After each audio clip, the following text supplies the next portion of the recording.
Welcome to the Today in History podcast, where you learn about an event that occurred today, October 24th, from history. Today's episode is titled, October 24th, 1901, First Barrel Ride Down Niagara Falls. On this day in 1901, a 63-year-old schoolteacher named Annie Edson Taylor becomes the first person to take the plunge over Niagara Falls in a barrel. After her husband died in the Civil War, the New York-born Taylor moved all over the U.S. before settling in Bay City, Michigan, around 1898. In July 1901, while reading an article about the Pan-American Exposition in Buffalo, she learned of the growing popularity of two enormous waterfalls located on the border of upstate New York and Canada. Strapped for cash and seeking fame, Taylor came up with the perfect attention-getting stunt. She would go over Niagara Falls in a barrel. Taylor was not the first person to attempt the plunge over the famous falls.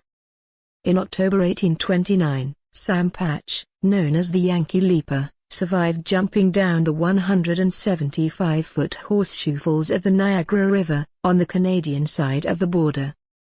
More than 70 years later, Taylor chose to take the ride on her birthday, October 24th. She claimed she was in her 40s, but genealogical records later showed she was 63. With the help of two assistants, Taylor strapped herself into a leather harness inside an old wooden pickle barrel 5 feet high and 3 feet in diameter. With cushions lining the barrel to break her fall, Taylor was towed by a small boat into the middle of the fast-flowing Niagara River and cut loose. Knocked violently from side to side by the rapids and then propelled over the edge of Horseshoe Falls, Taylor reached the shore alive, if a bit battered, around 20 minutes after her journey began. After a brief flurry of photo ops and speaking engagements, Taylor's fame cooled, and she was unable to make the fortune for which she had hoped. She did, however, inspire a number of copycat daredevils. Between 1901 and 1995, 15 people went over the falls, 10 of them survived.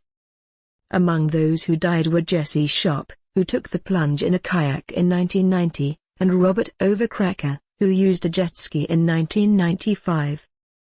No matter the method, going over Niagara Falls is illegal, and survivors face charges and stiff fines on either side of the border. Today's historic event is provided by History.com. You can find a link to the article in the show notes.